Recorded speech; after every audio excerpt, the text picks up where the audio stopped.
Welcome to Haunted Talks, the official podcast of the Haunted Walk, offering ghost tours and paranormal adventures in Kingston, Ottawa, and Toronto, Ontario, and online experiences to anyone in this mortal realm. My name is Jim Dean. I am the creative director, and it is my privilege to be your haunted host for this special Halloween weekend edition of Haunted Talks.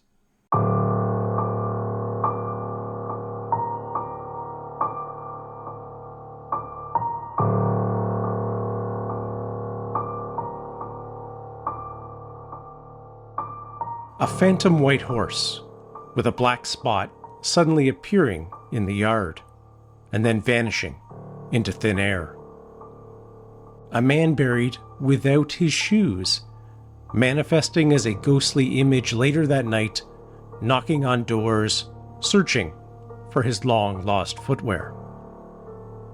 A ghost without a head, materializing before a terrified young woman. Deceased loved ones that only appear to the local priest, who became so terrified of the sightings that he ran off in fright.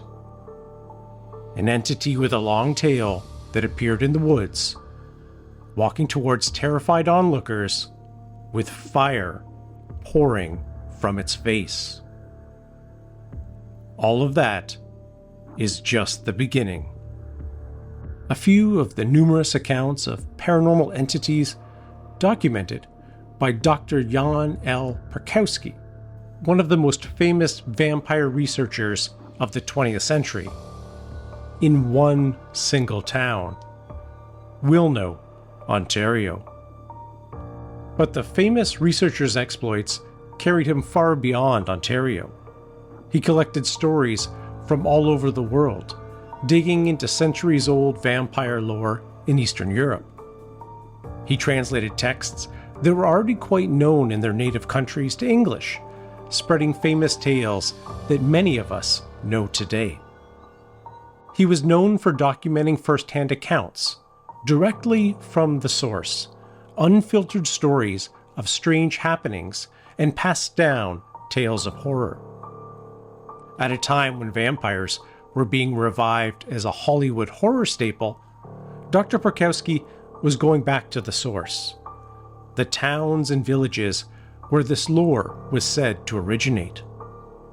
He became well known and loved by vampire enthusiasts eager to have some documented witnesses that may finally prove that these undead creatures are real.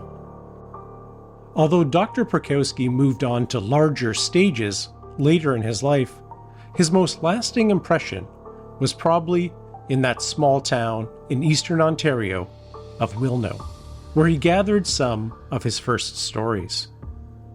Since the publication of his infamous text in 1972, the town has been forever associated with vampires, welcoming scores of people every year in search of their own experiences with the undead. The town has been eager to shake the reputation, instead focusing on its history as the first Polish settlement in Canada. It's a welcoming, yet close-knit community that embraces its old world charm. But the vampire lore endures, and any online search or local mention of Wilno will quickly come up with endless references to vampires. Dr. Perkowski's report has forever linked this place with a Hollywood image that has undoubtedly grown since then. But Dr. Perkowski was a folklore researcher, not a horror movie producer, and his prime objective was to collect real stories that happened to real people, without added embellishments. He even included the original transcripts in his famous report, just in case anyone wanted to fact-check what he had found. While his tales have been linked to fictional stories of a white, gaunt, undead person wearing a long black cloak who feasts on blood to sustain itself, Dr. Perkowski documented accounts that were quite different than our standard image of Dracula. What stories did he collect in his infamous report that forever doomed Wilno to be known as a vampire hotspot? What else did Wilno residents talk about, aside from vampires, that shocked even the seasoned researcher? And what strange entities might still be lurking in the town to this day? Let's look back at that original report and review some truly terrifying accounts that he documented. Stories that are perfectly suited for a late October evening. This is a case where the truth is definitely creepier than fiction. But before we get to that, Halloween is almost here, and as the veil between this world and the next starts to thin, we are gearing up for our busiest weekend of the year. If you haven't already secured your tickets for one of our ghost tours or paranormal adventures in Kingston, Ottawa, or Toronto, visit our website, hauntedwalk.com, as soon as possible to secure your spot. We are offering 14 different experiences that promise to send chills down your spine this spooky season, featuring haunted islands, jails, pioneer villages, cemeteries, and even the CN Tower. If you're tuning in from outside of our area, you can still join in on the Halloween fun with our online experiences.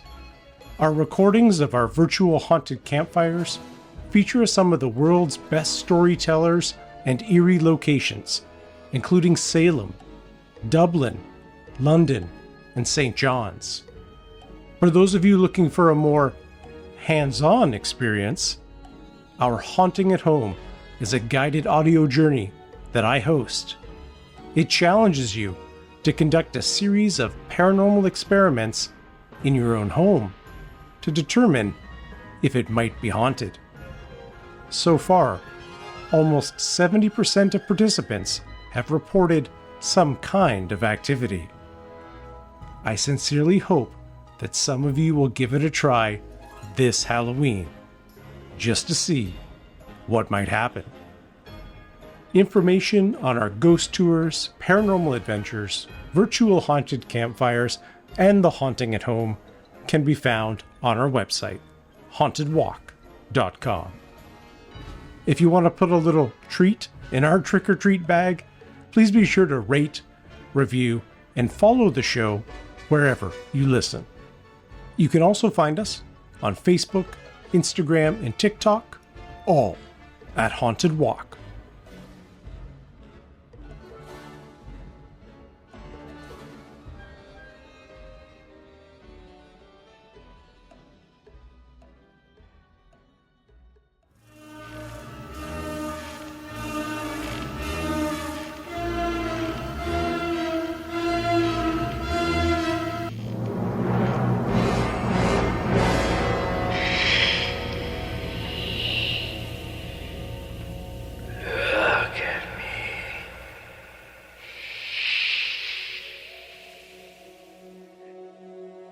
As we travel back to the early 1970s, we need to remember the pop culture image of the vampire was already in people's imaginations.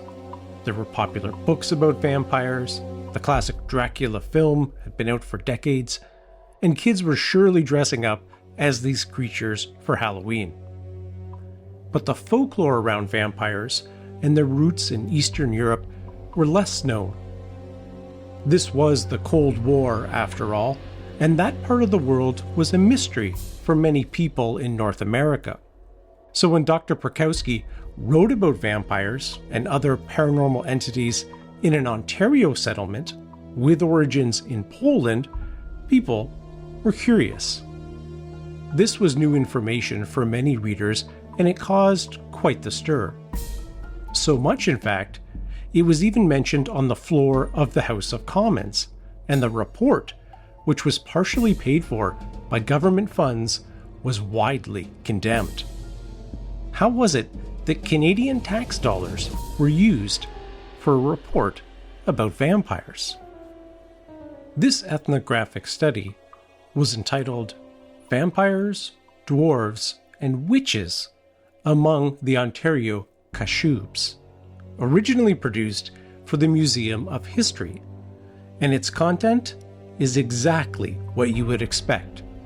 Strange stories about the origins of demons, namely ghosts, devils, vampires, witches, succuba, all told by the residents of Wilno.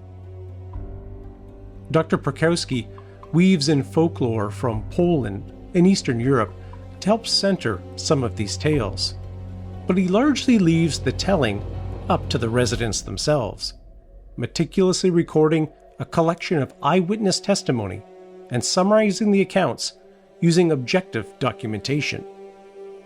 He's approaching this from a cultural perspective, but the result is a telling of true horror. Let's begin with perhaps the most famous demon of them all, and the one that Wilno has become so closely associated with since the report's publication: vampires.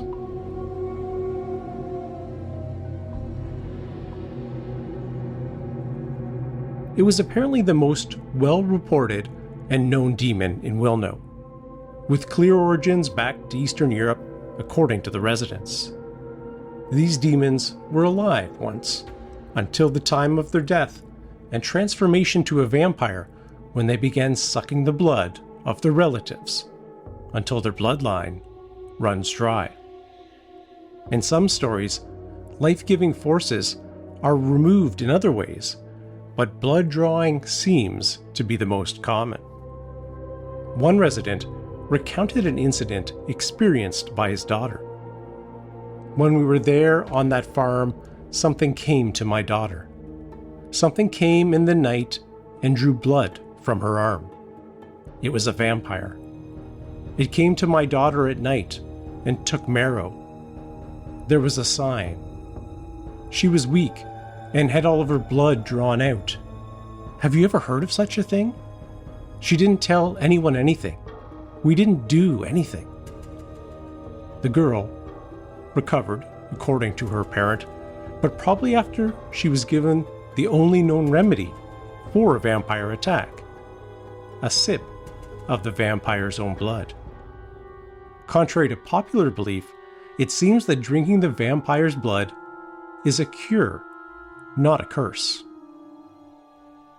Even if you stay away from vampire bites, you might still become a victim of the vampire. Aside from blood-sucking and taking a life by force, vampires were also known to use bells. According to residents of Wilno, if vampires weren't buried properly at the time of their death, they were known to rise and ring the church bell. Any relative in listening distance of the bell was cursed, with death shortly to follow. Some recounted stories of this and tales that have been passed around the community. One person mentioned that someone had died and was buried, but suddenly rose from the grave and began ringing the bell. Out in the country, or any place, whoever heard the bell, he died. No explanation, no warning, just death. And this wasn't the only occurrence. Mrs. Kilby said that her father was a vampire who wasn't properly seen to.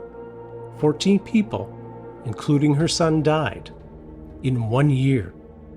She said they just died, suddenly. Relatives can prevent vampires from rising by giving a proper burial and taking certain precautions. But once a vampire is among the living, one of the only remedies is a nail through the forehead, or decapitation. The latter is documented by a Wilno resident, saying, "There was a lot of that at Wilno in the graves. They opened graves. They cut the heads off. They have dug up many, but it was never told or revealed. They had to dig it up and cut off the head while he sat in the coffin." Unfortunately, this particular story has led to intense interest at the local cemetery from curious onlookers, who are intent on seeing a decapitated vampire for themselves. While the cemetery nowadays seems to be rather creepy, visitors are warned to keep away and remain respectful, which has only furthered speculation that there might be something to hide in Wilno. The vampire lore may have caught the attention of the outside world, but Wilno residents had plenty to say about other demons, like witches. One resident said, "There are so many of them. My dear, I will tell you that. My own sister is married to one of them. She didn't know it. She doesn't believe it yet. And my brother is married to another one." According to Dr. Perkowski, the people of Wilno believed that witches were possessed by a personal devil and driven to implant that devil in an innocent victim. But when a witch dies, their devil does not. Instead, it moves on to a relative who continues implanting the devil in new victims, an endless cycle. So having a family of witches in your midst was a truly terrifying prospect. They could infect people and property for generations with no immediate cure. Witches were thought to be capable of extraordinary things. As one resident said, "A witch is a person who could be in the house and at the same time milk her cow." But it was almost impossible to detect them unless you caught them in the act of casting a spell. Many victims of witches were hexed, essentially cursed by a spell that produced different kinds of symptoms depending on the witch and her devil. Many of the symptoms described by those in Wilno were long-lasting bouts of sickness, where people were deathly ill for many years without any cure in sight. The residents recounted family members who were hexed and suffered with sudden and unexplainable illnesses. And worst of all, it was almost impossible to defend yourself against a witch and prevent a hex. According to the lore, the devil could be passed through physical force, like pushing on a shoulder outside of a community gathering, or through inconspicuous methods, like tainting food. Someone told the story of a dumpling dinner that was supposedly hexed by a witch, resulting in the sudden and violent death of a young priest who was the first to dig into the scrumptious meal. No one else dared touch it, out of fear they may lose their life from the cursed food. Many in Wilno were fascinated with the concept of the evil eye, a look of false admiration that may lead to some form of illness. It seemed to affect animals the most, resulting in sudden illness or even death. One report notes, horses get the evil eye. If someone sees a nice horse and is jealous, then the horse lathers, falls, and dies. They said that when a horse was hexed, it sweated a lot. In another report, a woman told Perkowski that she had some geese, young goslings, and there came a woman who said, "I have such nice goslings." And on the next day, they were all already lost. They had died. So she said it was a witch, but I don't know where the witch came from. She had evil eyes. With no detection methods and absolutely no protection, people are at the whim of passing witches, trying to implant their devils, whether through their hexes or turning an evil eye, which understandably could leave them feeling absolutely helpless. Although there was little to be done against them, some people did turn to black magic to counter evil spells. Dr. Perkowski explained that for the residents of Wilno, black magic was akin to a faith healer, someone who would cure maladies with ancient techniques. While people in their traditional home of Poland tended to use black magic against spells of witches, people of Wilno turned to practitioners of the dark arts for healing of long-term ailments. Everything from chronic coughs to eczema could be cured by black magic, when done properly, of course. Even as the belief in witches and hexes slowly faded in the mid-20th century, people held fast to the idea of black magic and its ability to cure things that even modern medicine couldn't explain. During Dr. Perkowski's time, multiple practitioners of black magic were still active in Wilno, providing their service to residents upon request, and achieving so much success they were greatly admired by the locals. If vampires are blood-sucking, terrifying entities, and witches work with devils to implant evil maladies, dwarves are a bit more complicated. They aren't always associated with evil, and sometimes they can actually assist people. They are apparently very human in appearance, other than being very small and always wearing red. They tend to inhabit barns and stables, but might also be present in people's homes, especially around the hearth. Based on the accounts collected, dwarves were seen as strange and quite mysterious beings in Wilno. One person recounted a common prank he heard about. "Oh yes, those dwarves. They are those dwarves. We were very afraid of that. They told various stories about how the dwarf came and braided the horse's hair in such a way that it was impossible to unbraid. I still remember our horses had it." It wasn't just that one report. 5 other witnesses recounted something similar: a small, unknown creature who broke into stables in the night and braided the manes and tails of their horses. They didn't seem to hurt the animals in any way, but braided their hair in such a manner that it was a mess to untangle. For years, the horses of Wilno all had the same braided style that no one could explain, and eventually it was attributed to the dwarves. Another odd phenomena that it was blamed on the dwarves were crop circles. Yes, you heard that right, those strange perfect circles that appear in the middle of farmers' fields that more recently people have tied to possible UFOs or alien encounters.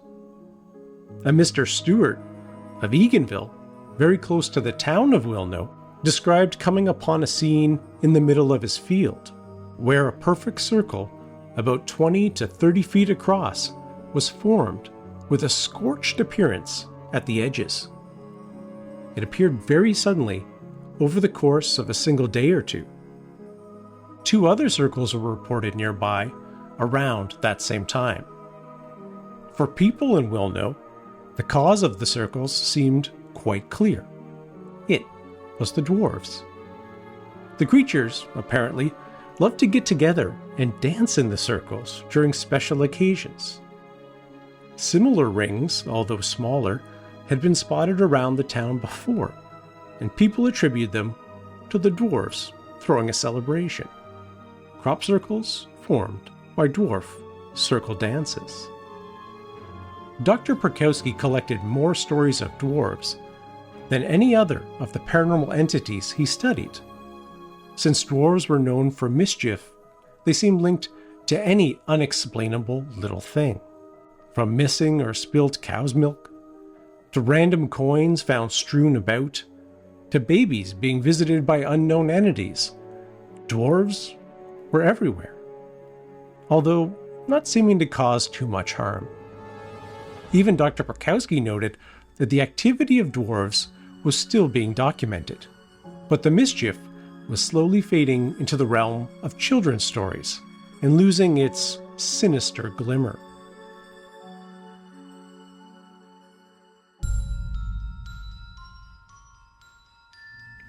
And thus we have arrived at our last paranormal being, the succuba, which is kin to the vampire. Perhaps we're a bit biased, but this sounds like one of the most terrifying entities of all, as described in the pages of the report. There are various attributes of the succuba demon in different versions of folklore, but here is what Dr. Perkowski collected in Wilno. A succuba is a girl child who is unbaptized in life and is cursed to wander the earth. It's a paranormal agent which causes an abrupt transition from troubled sleep to consciousness. For Dr. Perkowski, this is about materializing anxiety, an entity that causes your worst fears to become real when you're your most vulnerable. The succuba advances upon its victims while they are sleeping and attempts to choke them in their slumber.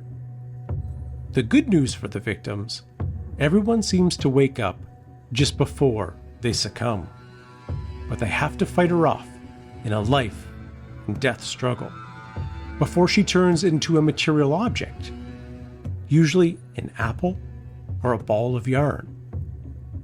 The descriptions from the locals are blunt but vivid. Here are a few. The succuba chokes. This person walks at night and chokes others. They said that when people went to sleep, it would choke them. A succuba is that which chokes people. She could crawl through a keyhole. As terrifying as choking in your sleep might sound, you can catch one and urge it to transform back into an object and leave you alone. As recounted by a witness, my brother caught one. When he caught it, his hand was full of hair, and he squeezed and exercised it so they would never bother him again. Catching a succuba meant it would never personally cause you harm again, but it would find another victim and move to them, cursed to wander the earth for all of eternity. It seems that those victims were lucky to get away mostly unharmed, but others weren't so fortunate. Out of all the accounts collected, this is perhaps the most eerie. 3 girls were working for a woman. It was early, time for them to be getting up for work.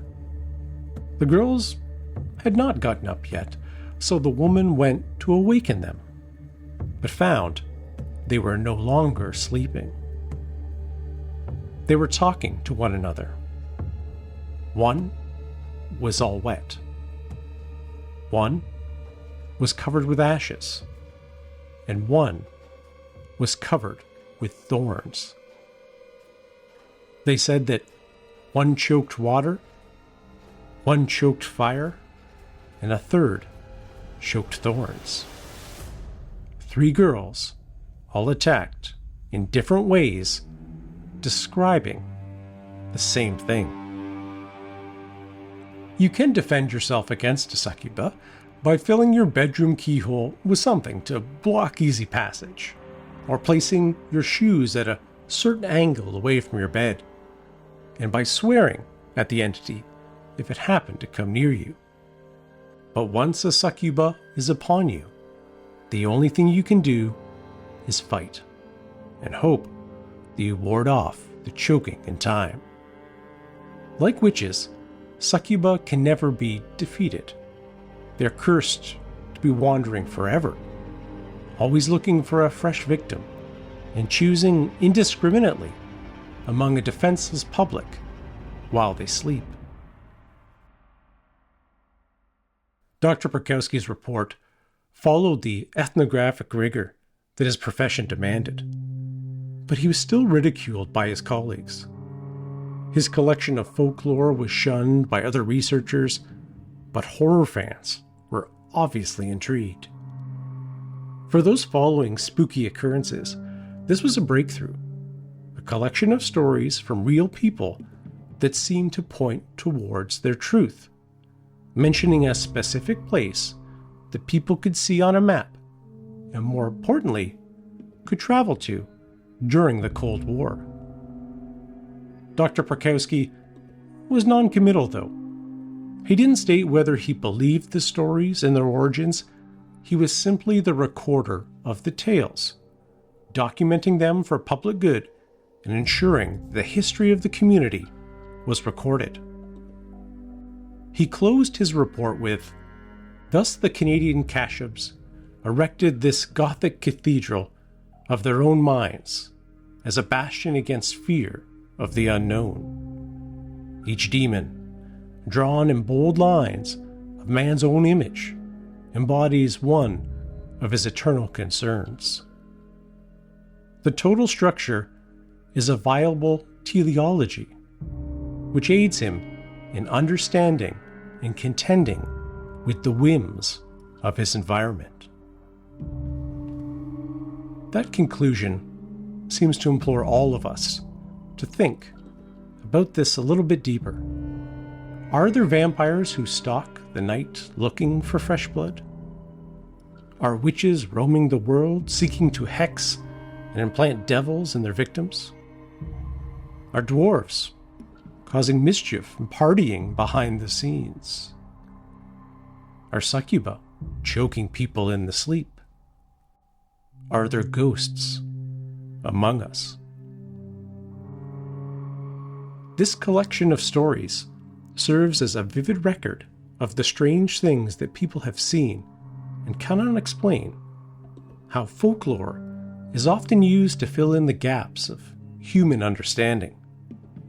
For some, it is easy to dismiss all of it as just stories. But this collection of the macabre, so many odd occurrences in such a small community, defies easy explanation. This isn't a recounting done by one or two witnesses. This is a community of people who claim to have seen the same very strange things, who claim to know exactly which demons are responsible for which acts, and who seem undoubtedly to believe themselves that something is happening. I cannot think of a better question to ponder on the Halloween weekend than, what do you believe?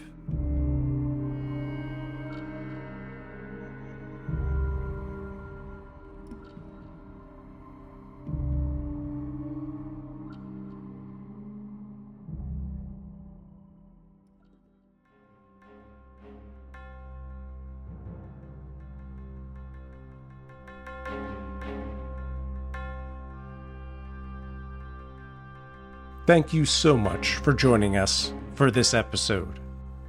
To get your tickets for our ghost tours and paranormal adventures in Kingston, Ottawa, and Toronto, please visit our website at hauntedwalk.com. There you can also find information about our online experiences, including our virtual haunted campfires and the haunting at home. As always, a special thanks to our Haunted Talks team, including our amazing audio editor, Michelle Dennis, and Brittany Boss, who researched and wrote this episode. Please rate, review, and follow the show wherever you listen, and be sure to follow us on Facebook, Instagram, and TikTok at Haunted Walk so you know when the new episodes come out. Until we meet again, with only a few nights' sleep left before the big night, sweet dreams.